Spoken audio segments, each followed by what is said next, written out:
मस्जिद मंदिर मामले को उठाकर हर मस्जिद में मंदिर खोलने की बात करेंगे तो ये परंपरा उनके लिए महंगी पड़ेगी,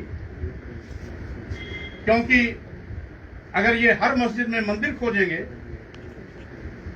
तो लोग हर मंदिर में बौद्ध मठ भी खोजना शुरू करेंगे, क्योंकि ऐतिहासिक साक्ष्य और गवाह तथ्य इसके एक पुख्ता प्रमाण है कि जितने भी हिंदू धर्म तीर्थ स्थल बनाए गए हैं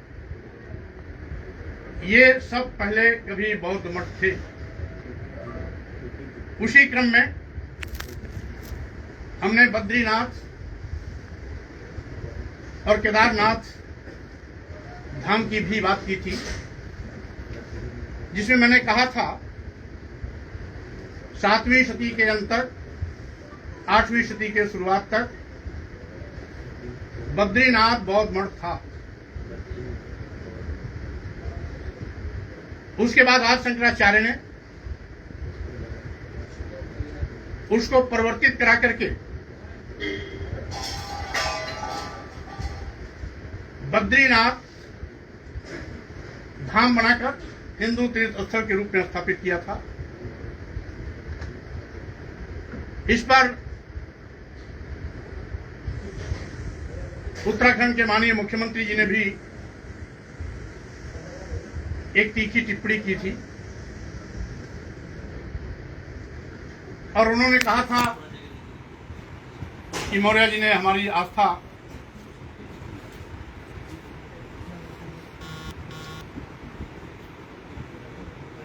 को कहीं ना कहीं अपने इस बयान से प्रभावित किया है। मैं माननीय मुख्यमंत्री से केवल इतना ही कहना चाहता हूं, उत्तराखंड के सबकी आस्था महत्व रखती है। आपकी आस्था अगर आस्था है तो अन्य धर्मावलंबियों और पंथ के लोगों की भी आस्था आस्था है। अगर आपको अपनी आस्था का चिंता है तो दूसरों की भी आस्था की चिंता करनी चाहिए।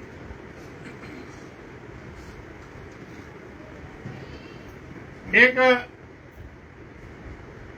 पूज्य शंकराचार्य ने भी कहा था कि मौर्य जी राजनीतिक बयान दे रहे हैं। यह शुद्ध रूप से भारतीय संविधान की मंशा के अनुरूप सभी धर्म पंथ का सम्मान करते हुए देश में भाईचारा स्थापित करने के लिए दिया गया बयान है। इसको कि कोई भी अपने भावना और आस्था का हवाला देकर हवाई बात करने से बाज आए, बल्कि गंभीरता से चिंतन करे और ऐतिहासिक साक्ष्यों की ओर जाएं। इसी क्रम में सबसे पहले मैं महापंडित राहुल संसित्यायन, जिन्होंने पूरे विश्व का भ्रमण किया, सैकड़ों उनकी लिखी हुई किताबें हैं, वो बद्रीनाथ धाम जाकर के वहां जो कुछ भी उन्होंने देखा, हिमालय परिचय 1 राहुल संसित्यायन, इसमें उन्होंने लिखा है मूर्ति का अवलोकन कर और साथ ही साथ वहां राहुल संसित्यायन की समय में जो उसके मुख्य पुजारी होते हैं, जिसको रावल कहते हैं, उस समय के रावल जी और भूतपूर्व रावल श्री वासुदेव जी से बात करने के बाद उन्होंने कहा था, इस प्रकार इसमें संदेह नहीं रह गया कि मूर्ति बुद्ध की है। बद्रीनाथ की मूर्ति अखंड रहने पर बहुत सुंदर रही होगी, इसमें संदेह नहीं। उसके छाती, कमर आदि सारे अंग बिल्कुल ठीक अनुपात में है। वर्तमान रावल चीवर के छोर को यज्ञोपवीत मानते हैं।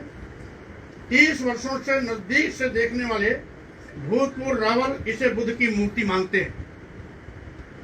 उन्होंने सारनाथ आदि में जाकर बुद्ध की ऐसी ही मूर्तियां देखी हैं। सिर के पिछले सुरक्षित भाग में बुद्ध की तरह ही बाल है, और यह भी बतला रहे हैं इस प्रकार मूर्ति बुद्ध मूर्ति की हो सकती है। यह है राहुल संस्कृत्यायन जी का प्रस्तुत तथ्य आपके सामने। इसके बाद हम आते हैं एक महान इतिहासकार एडविन टी एटकिंसन, जिनकी पुस्तक है the Himalaya gazetteer volume 2 part 1। Edwin T Atkinson, Cosmo publication, new Delhi, 1981, page 463। यानी इस पुस्तक में उन्होंने विस्तार से लिखा है कि जैसे कि हमने देखा बौद्ध धर्म 7वीं शताब्दी के कुमायूं में काफी हद तक स्थापित हो गया था, लेकिन 7वीं शताब्दी के मध्य में ह्वेनसांग की यात्रा की तारीख और शंकराचार्य के फलते फूलते अवधि के बीच ऐसे परिवर्तन हुए कि उनके समय के बाद शायद ही कुमायूं हिमालय में एक भी बौद्ध मंदिर बचा हो।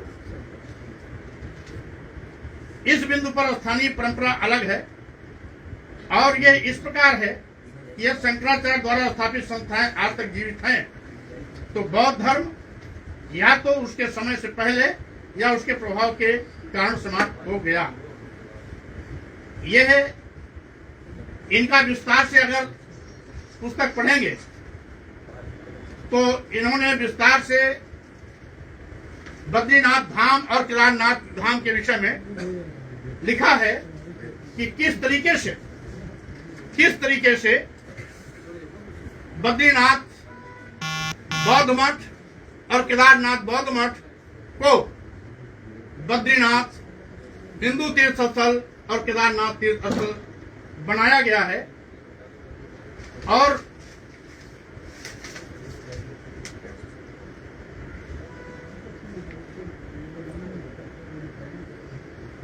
इसी के साथ ही साथ doctor Taylor, doctor Bernal Wilson और हर्सन द्वारा किए गए चीनी यात्री ह्वेनसांग के यात्रा का विवरण का अध्ययन पर हवाला देते हुए अपने विख्यात गेजेटियर ऑफ हिमालयन डिस्ट्रिक्ट के ग्रंथ 2 के भाग 2 Buddhism in Kumaon in the 17th century में भी लिखा है, पेज 463 और पेज 465, यानी 463 से लेकर 465 के बीच में बद्रीनाथ और केदारनाथ के बीच में लिखा है कि बद्रीनाथ और केदारनाथ के प्राचीन बौद्ध स्वरूप और शंकराचार्य द्वारा उनके परिवर्तन का विस्तृत वर्णन इन पेजों पर उल्लिखित किया गया है। और इसी 463 और 65 के बीच में उन्होंने यह भी लिखा है कि इसी हिमालयी तीर्थ स्थल से बौद्ध धर्म तिब्बत भी गया है। यानी जो बद्रीनाथ बौद्ध मठ था, केदारनाथ बौद्ध मठ था, वहीं से तिब्बत भी बौद्ध मठ का धर्म प्रचारित प्रसारित किया गया था, तिब्बत भी वहीं से धर्म गया था। इसका भी उल्लेख इसी पुस्तक में विस्तार से लिखा गया है। साथ ही साथ शंकराचार्य के अलावा और कौन कौन लोगों ने बौद्ध मंदिरों को तोड़वाया, हिंदू धर्म में परिवर्तित कराया, उन राजाओं का भी हवाला है और शंकराचार्य के उन समर्थकों का भी हवाला है, जिसका विस्तार से अध्ययन किया जा सकता है। इसी के साथ ही साथ हमारे एक बहुत ही वरिष्ठ पत्रकार हैं जिन्होंने, जो उत्तराखंड के ही हैं, बहुत वरिष्ठ पत्रकार हैं, उत्तराखंड के ही हैं, जय सिंह रावत जी। इन्होंने एक लेख के माध्यम से लिखा है और इनका लेख अभी कल ही मुझे मिला है जॉन चौक के माध्यम से, जिसमें लिखा है कि स्वामी प्रसाद मौर्य गलत नहीं, कभी बौद्ध मठ था बद्रीनाथ।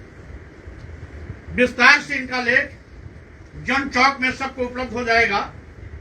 और इन्होंने ऐतिहासिक साक्ष्यों के साथ इस लेख की प्रस्तुति की है।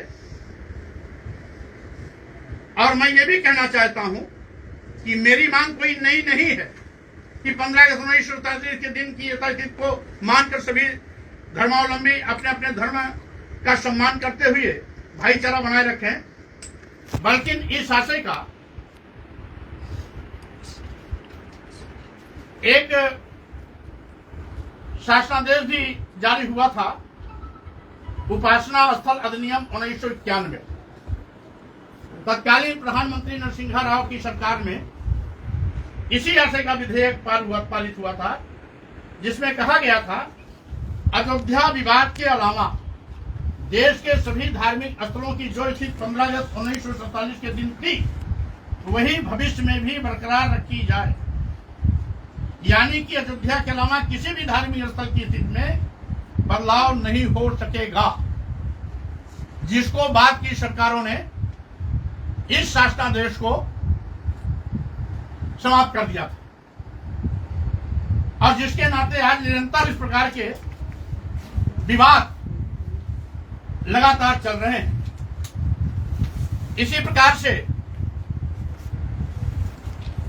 एक और इतिहासकार हैं चार्ल्स एलन, जिन्होंने लिखा है Ashoka the search for India's last emperor. लेख इनका चूंकि इतिहासकार हैं, इतिहास बहुत विस्तार से लंबा चौड़ा है, लेकिन संक्षिप्त में मैं उसका सार आपके सामने रख रहा हूं। इंग्लैंड के लोकप्रिय इतिहासकार चार्ल्स एलन ने Ashoka the search for India's last emperor 2012 नामक पुस्तक में लिखा है कि उत्तराखंड का बद्रीनाथ, पुरी का जगन्नाथ, केरल का अयप्पा और पंढरपुर का विठलनाथ या तो बुद्ध मूर्तियों को देव छवि में या लिंग में परिवर्तित किया गया। इसके साथ ही साथ मैं आपका ध्यान और भी इस देश के विद्वानों, इतिहासकारों के द्वारा दिए गए मंतव्य को भी आपके सामने, आपके माध्यम से पूरे देश को अवगत कराना चाहता हूं, जिसमें इतिहासकार डीएन झा, जो बहुत बड़े इतिहासकार हैं और दुनिया में उनके द्वारा लिखित ऐतिहासिक साक्ष्यों का सम्मान किया जाता है, उन्होंने अपनी पुस्तक against the grand identity in tolerance history में लिखा है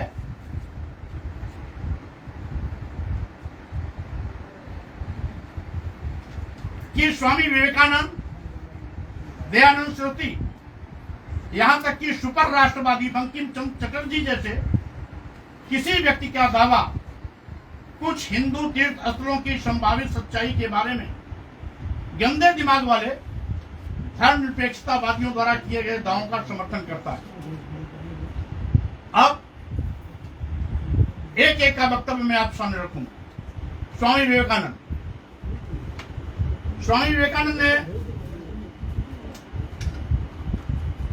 कहा है, जो कोई भी व्यक्ति भारतीय इतिहास के बारे में कुछ भी जानता है, उसके लिए जगन्नाथ मंदिर एक पुराना बौद्ध मंदिर है।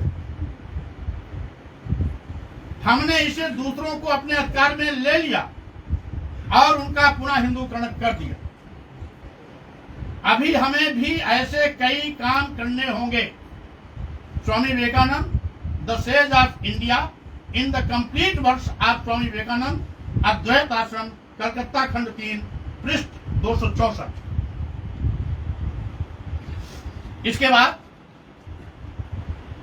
दयानंद सरस्वती जी ने कहा है कि केवल बौद्ध मठ ही नहीं तुड़वाए गए, बल्कि जैन मठ और जैन मंदिर भी तुड़वाए गए। दयानंद सरस्वती के हवाले से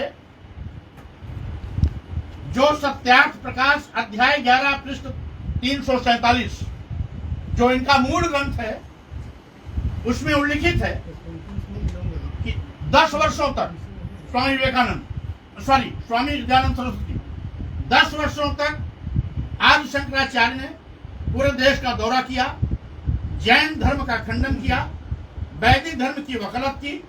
आजकल जितनी भी खंडित मूर्तियां धरती से खोद कर निकाली जाती हैं, वह शंकराचार्य के समय में तोड़ी गई थी, जबकि जो मूर्तियां यहाँ वहां जमीन के नीचे पाई जाती हैं, उन्हें जैनियों ने जैन धर्म त्यागने वालों द्वारा तोड़े जाने के डर से जमीन में गाड़ दिया है।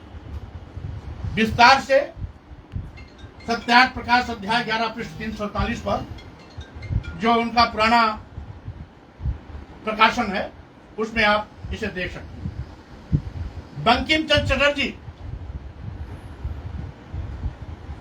जो देश के न केवल सबसे बड़े राष्ट्रभक्त थे, राष्ट्रवादी नेता भी थे, विचारक भी थे और राष्ट्र के प्रति समर्पित भी थे। उनके हवाले से दिया गया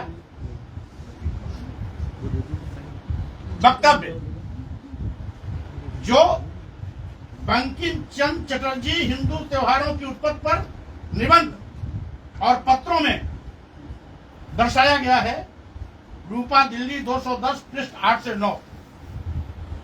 मुझे पता है कि जगन्नाथ मंदिर में रथ उत्सव की उत्पत्ति एक और बहुत ही उचित विवरण जनरल कनिंघम ने भिल्सा टास्क पर अपने काम में दिया है।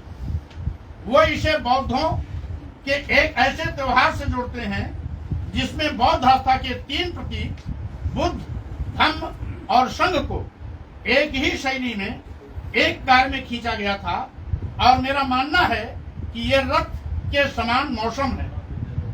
यह इस सिद्धांत के समर्थन में एक तथ्य है कि रथ में अब दिखाई देने वाली जगन्नाथ, बलराम और सुभद्रा की छवियां बुद्ध, धम्म और संघ के प्रतिनिधित्व के लगभग प्रतियां हैं, जिसका उल्लेख मैंने पहले बता दिया कि बंकिम चटर्जी हिंदू त्योहारों की उत्पत्ति पर निबंध और पत्रों में रूपा दिल्ली 2010 पृष्ठ 8 से 9। इसी प्रकार से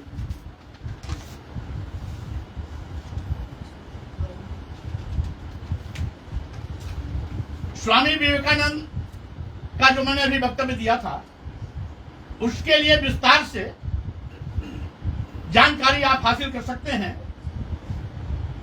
दी complete works of Swami Vivekananda, see volume 3, page 803 to 809।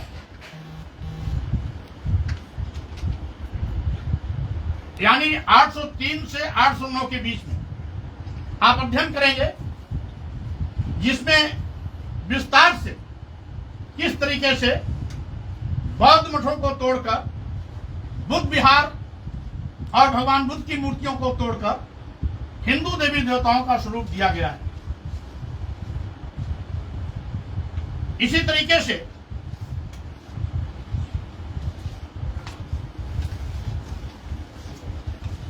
DN Jha, जिसके विषय मैंने कही दिया है पहले कि डीएन झा का लिखा हुआ किताब against the grain, notes on identity, intolerance and history, इसमें यद्यपि इन्होंने पूरे देश का हवाला दिया है कि कहां कहां आदि शंकराचार्य के नेतृत्व में बौद्ध मठों को तोड़ा गया, कहां कहां तत्कालीन हिंदू राजाओं ने बौद्ध मठ को तोड़ा, और कहां कहां पर बौद्ध मठों को प्रवर्तित कर हिंदू तीर्थ स्थल बनाए गए, उसका विस्तार से उल्लेख मिलता है। यहां तक कि इतना विस्तृत अध्ययन बुद्ध विहारों के तोड़े जाने, बौद्ध मठों के विनाश, बौद्ध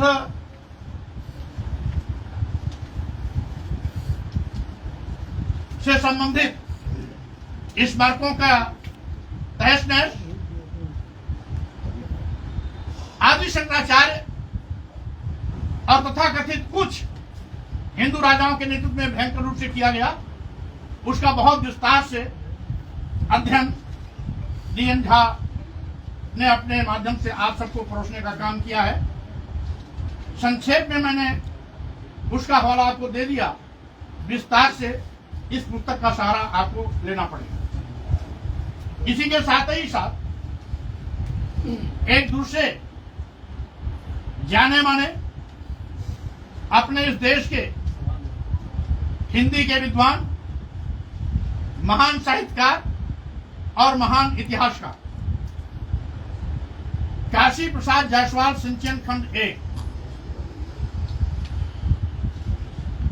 जो रामेश्वरम के विषय पर लिखा है, रामेश्वरम धाम, उसके विषय में लिखा है कि मंदिर के दोनों फटकों के उच्च शिखर दूर से देख पड़ते हैं, वह भुवनेश्वर, बुद्ध गया आदि स्थानों के बौद्ध स्तूपों का स्मरण कराते हैं।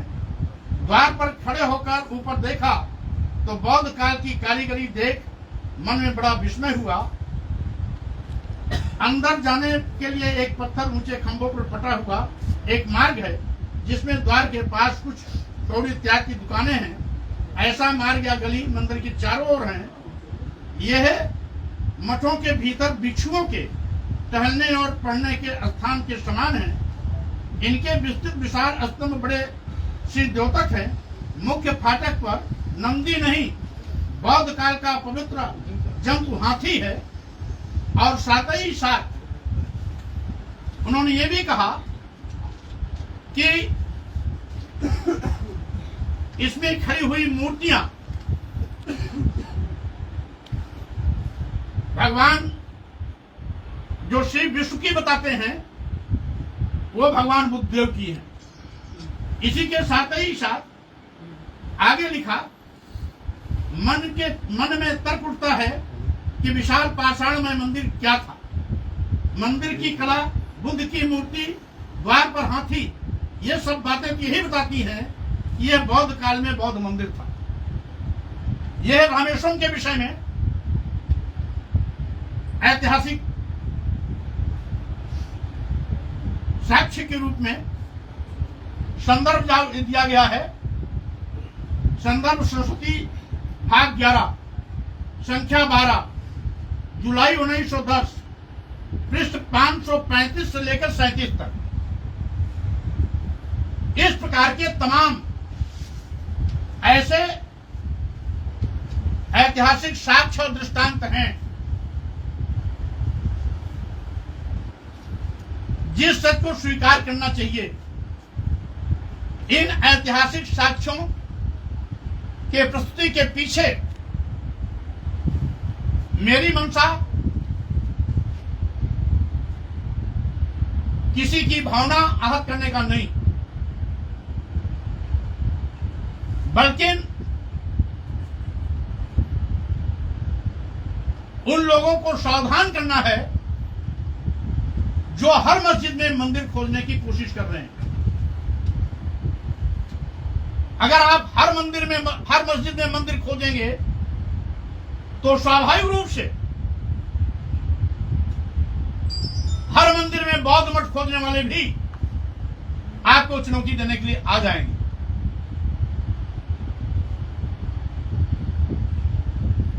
मस्जिद में मंदिर खोजने वाले लोगों के पास कोई ऐतिहासिक साक्ष्य तो नहीं है, लेकिन मंदिर में बौद्ध मठ खोजने वालों के लिए एक नहीं सैकड़ों ऐतिहासिक साक्ष्य हैं, देशी विद्वानों के भी, विदेशी विद्वानों के भी।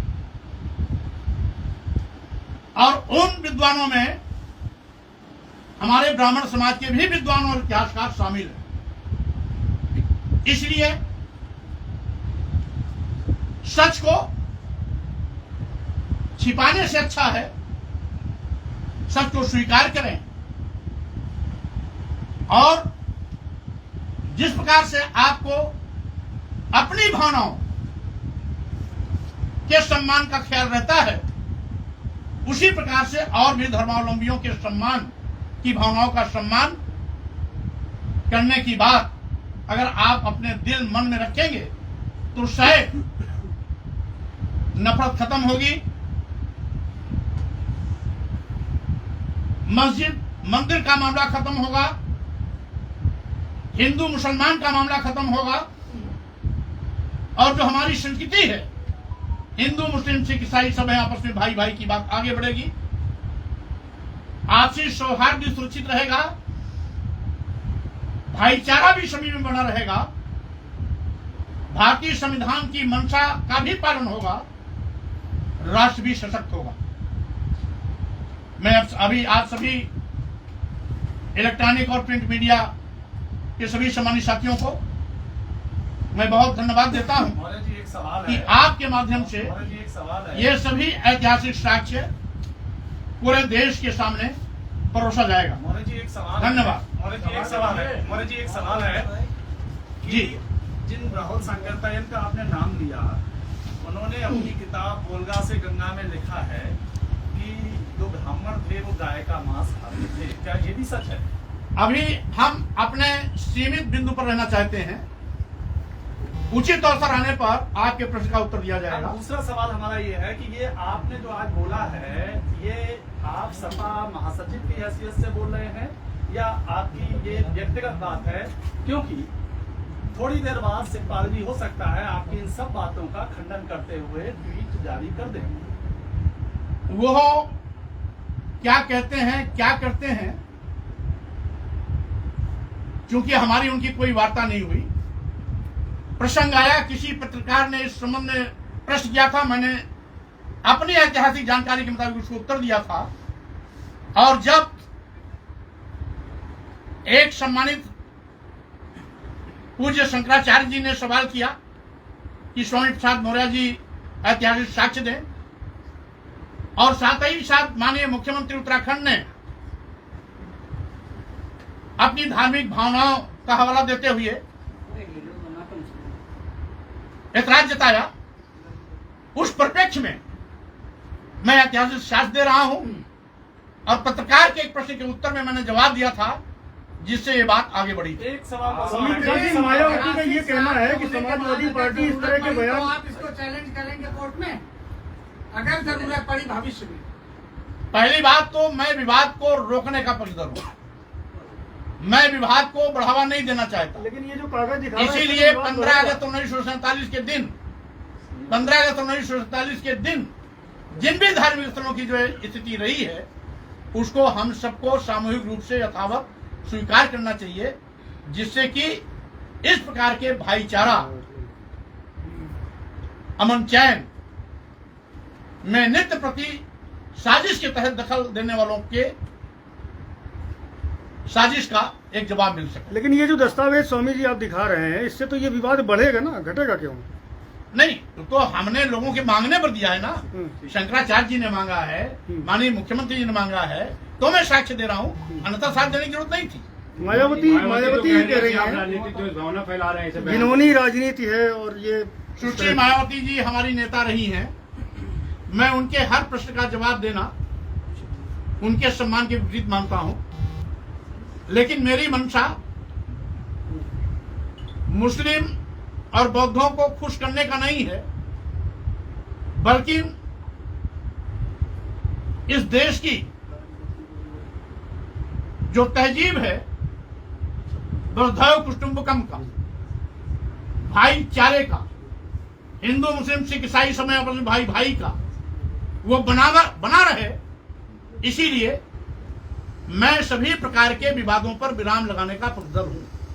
आपने रामचरितमानस की पंक्तियों को कहा, उसके बाद आज बौद्ध धर्म को लेकर कह रहे हैं, लगातार कुछ ना कुछ कंट्रोवर्सी आपके बयानों के बाद। आज मैं जिस टॉपिक पर बोल रहा हूँ एक उससे इतर ले जाने की कोशिश न महाराज जी, करें। आपसे जुड़ा एक सवाल ये है जो आपने बोला है, स्वामी विवेकानंद क्या शंकराचार्य की तरह ही बौद्ध धर्म और बौद्ध मठों के खिलाफ थे? सवाल क्लियर है ना, या मैं दोबारा करूं? अभी मैंने डीएन झा द्वारा, इतिहासकार डीएन झा द्वारा ये नहीं, उद्धृत, आप उससे सहमत है ना? तो स्वामी विवेकानंद के बारे में बता दीजिए। अभी जो ऐतिहासिक साक्ष्य आए हैं मैंने उसको प्रस्तुत करा। अभी मैं विश्लेषण नहीं कर रहा हूँ और विश्लेषण करने का इस समय वक्त भी नहीं। अभी तो साक्ष्य मांगे गए हैं, मैं साक्ष्य दे रहा हूँ।